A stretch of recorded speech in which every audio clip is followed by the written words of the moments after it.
If you are constantly creating new content for your blog, Facebook, Pinterest, social media, doesn't matter, while the old one sits around getting no traffic,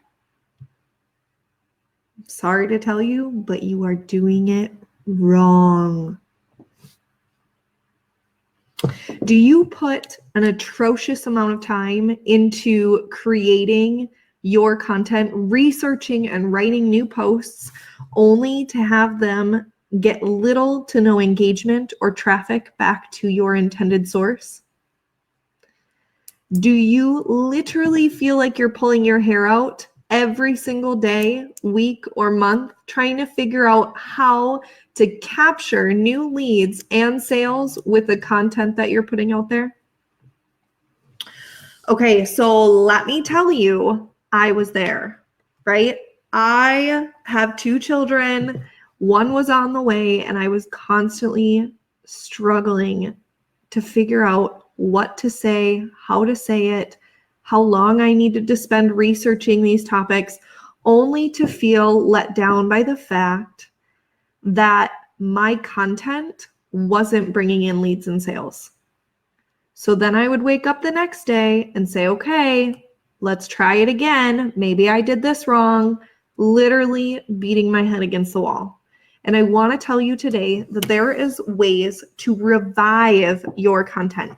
The content you are putting out there is absolutely amazing. Absolutely amazing, right? Someone out there is listening to you, and they need to hear what you are saying. They need to purchase your products, your services, but they don't see it.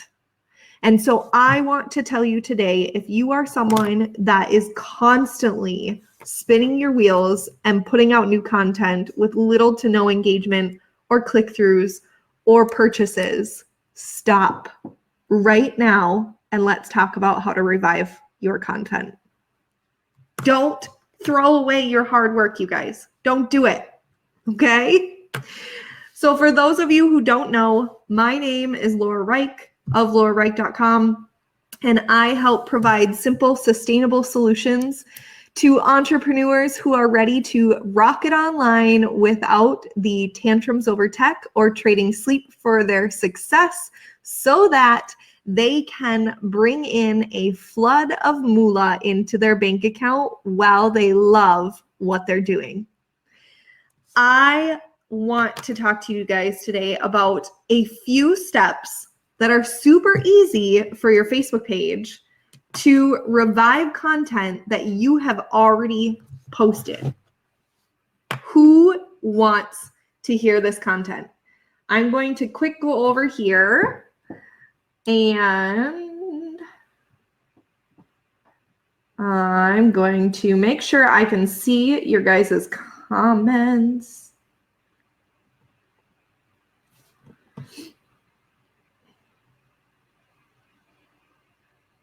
Perfect. So, who wants to revive their content? I can see your guys'. Perfect. I just wanted to make sure you guys could hear me. I'm using a new mic, and so I wanted to make sure that my mic was not giving us issues today. All right, so I have a few agenda items that I set up for you guys, and I have my comments and my agendas above, so just so you know. I have 4 quick tips that I'm going to go over with you guys so that you can learn how to revive old content on your Facebook page and then start to watch the traffic flourish and the engagement flourish, right? And these are things that you may already know how to do, but the strategy behind them is what you're lacking. So I want to cover what posts to feature, how to feature them, how to swap out different things, and how to invite people to see this content that you're working so hard on, okay? So If you are ready, then give me a revive me, Laura. And we will hop in. So one of the first ways that I want you guys to realize you can revive your content is simply by pinning your latest post to your timeline. So all this means is that you find one of those posts that is polarizing or captivating, or really captures your audience and can really help them solve a problem, help them, and they will fall in love with it. Maybe they just didn't see it that day, right? So go to that post, find that post. It could be from years ago. It doesn't matter. But pin it to the top of your page's timeline. And what that does is that gives them the ability to see it first, right? So then you can do this with latest posts, or you can do this with posts from years ago. But if someone is on your page, this is going to be the first thing that they see. Now, of course, most people will see your content on the newsfeed side of Facebook, but if someone does come to your page, don't you want them to see what matters most first? So to do this, you just have to tap on the drop down on the right side of that post where you'll see the little caret, and you will see an option to pin to top of page. And that's it. Then you have now pinned a post to the top of page. You can do this for new blog posts that you've created, Facebook Lives that you want to highlight, or maybe even just a polarizing post where you're asking for engagement. Then go ahead and pin it to the top of the page and start to watch that thing flow. It literally takes a few seconds to do, and it's not going to make a huge difference all on its own on your page. But with other tweaks to the strategy and the post, you can revive that post and that information for those coming to your page. And so whether you tweak it to have more language that speaks directly to the audience instead of speaks about your business, whether you alter it to have a link in there, it doesn't matter, but you can change this pinned post out regularly. So anytime you have a new blog post or a featured product or an event or Facebook Live that's coming up, go ahead and pin away. The second thing that you can do is change out your Facebook page timeline image. If you look on my page, I actually just recently did this. I updated it to have a graphic on the timeline where it talks about the Pinterest hashtag guide that I have. And this was a quick image that I made in Canva. It didn't take a ton of time, but what I'm doing is I'm highlighting it right at the top of my page. It posts it as a new post. And then on top of that, I can also make it so it's clickable.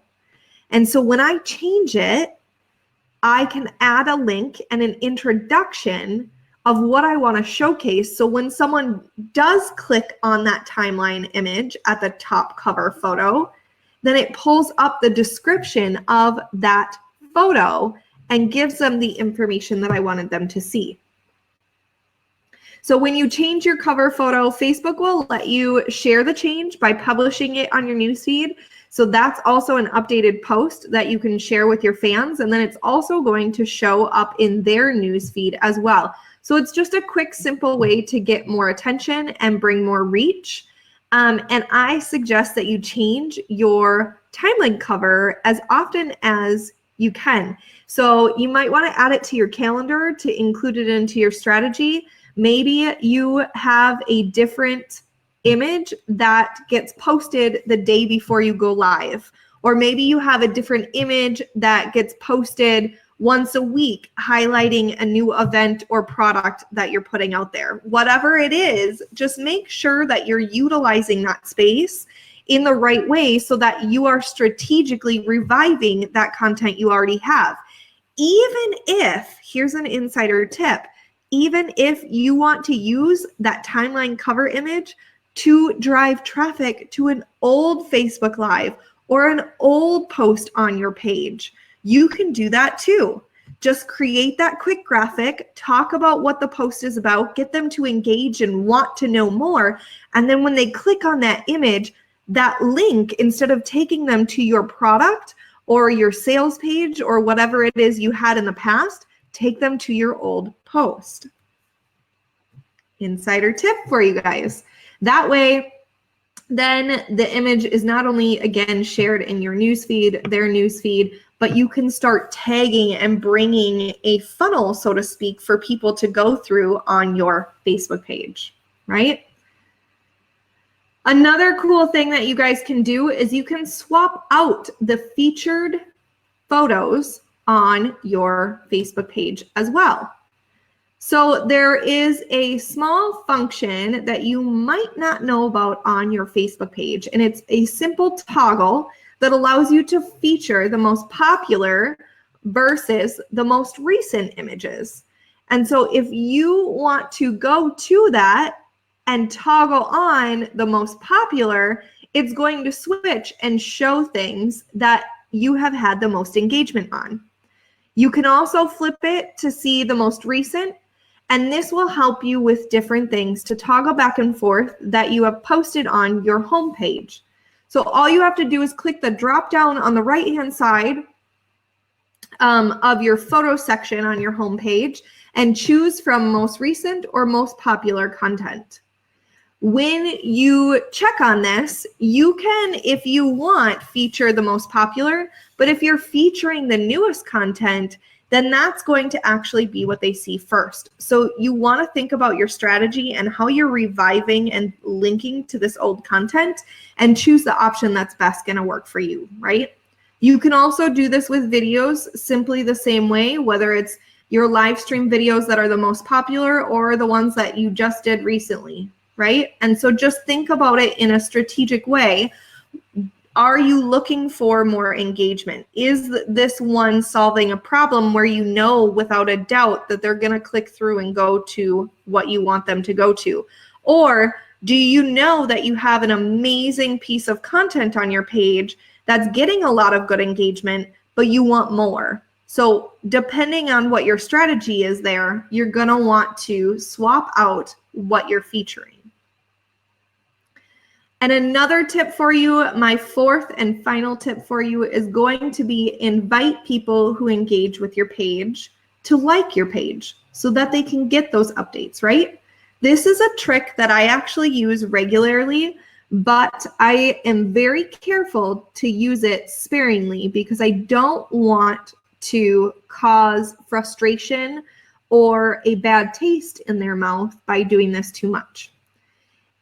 I use it sparingly because I am careful about what posts I'm actually going to use this for. It's not just going to be for a post where I was just talking about my personal life or just kind of bringing it down, but the problem is that people use this like it's different than what you do when you go to your page or your personal profile, you friend request someone and then you invite them to your page. This is completely different, right? And you may be surprised to know that some people may see your post even if they're not fans of your page, but they're not going, that doesn't guarantee that they're going to see the continued posts, right? And so they might engage with it and click like or react to your post, but they might not see the future ones that are more important for them to see. And so it can happen if you boost it, if a friend shares your post, whatever it is. So what you want to do is just go in there and see who those people are that clicked on the post and liked the post and reacted to the post. And it'll populate with everybody on this list. And it'll tell you if they've liked the page or if you should invite them. And if it says invite, they haven't actually liked your page yet. And so this is the opportunity for you to subtly ask them if they would like to follow your page even further. And when you do that, it sends them a notification. And the reason you are doing this differently is because they've actually engaged with your page already. I'm not blindly friend requesting people and then telling them they need to follow or like my page. These are people that have seen my posts one way or another, but they're not already a fan of my page, so they may not see the future content. So what you want to do is go to your old content. Maybe find content that, like I said, you want to revive, right? And so maybe you go on there and you comment on an old post that you had a ton of likes on but no comments, and you ask a question to one of the people that you just invited to on the page. So not only are you inviting them to the page, but you're tagging them in this old post that they had liked, reminding them that that was a post that they liked. It's bringing it back up into the newsfeed for people. And then you're also asking them an open-ended question to try to get that conversation started even further, right? So be wary of doing this for every post. I don't suggest this for a constant do it every post every day kind of thing. And avoid doing it for the curated content that you post out there too. If it's somebody else's content and you post it on your page, that doesn't necessarily mean that they're going to like your future content. That just means that they like what you posted for the curated stuff, right? So regardless, when you actually use this strategically in the right way and help people that are already engaging with your content, you want them to be fans, and you want fans seeing more of your content. So this is a great way to not only revive old content, but also revive your Facebook page as well, right? So one of the things that I also want to highlight for you is if you are someone who knows you have millions of posts out there, okay, maybe not millions, but you've tried everything. You post every day, maybe multiple times a day. You go live, but you're still not getting the traffic that you deserve to all those posts that you spent so much time creating that you're turning gray, right?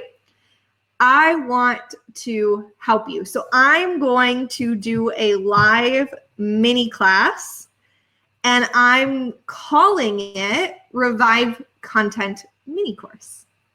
And so I'm going to share with you guys, we're going to have 6 trainings in here. And so comment Revive Me if you want access to this mini class.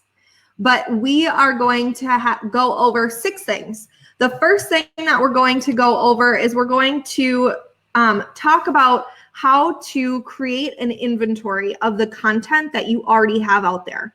Whether it's Facebook, whether it's Twitter, whether it's your blog, whatever, simply put together a laid out display so you can see it of the inventory of all the posts, all the content that you've done, and be able to organize it so that you know exactly which ones you want to revive, right? The second training we're going to do is we're going to go over how to maximize every piece of content you already have created and how to make sure that you're getting the most from it. Third, we're going to shift the focus of the content topics you're already doing and make it so that it's not about you and your business, but it's directed towards your audience. The fourth thing that we'll be doing is creating evergreen content, right? So we'll be taking that list of the inventory that you have and we're turning it into content that Google will love and your audience will love again and again and again. So it's evergreen. The fifth thing we're going to do is we're going to take that one piece of content on your list, right? You're going to have this huge, massive list, and we're going to just start with one of those, and we're going to turn it into a repurposing machine on autopilot. And then the sixth thing we're going to do is we're going to take a quick look at Google Analytics to better understand what types of these pieces of content are your audience consuming? What do they like when you revive it? What do they not like? What are they sticking around for? All of the things. And so this is my new mini class that we're going to be doing.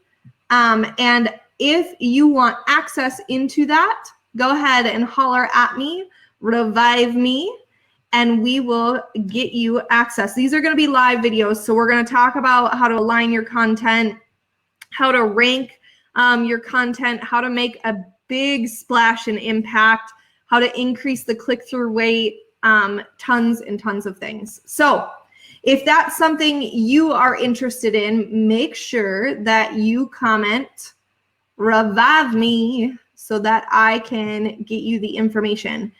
And last but not least, do me a favor. I'm going to share some screenshots of the actual items that I talked about in step-by-steps for you in the show notes. So that way it's not just me telling you what to do, but it's also showing you what to do at the same time. So if you want those show notes, go ahead and follow this prompt right here below, and we will work on that as well. All right, you guys, thank you so much for hanging out here with me. If you have any questions, feel free to shout them out, and I will come back and help you to the best of my ability.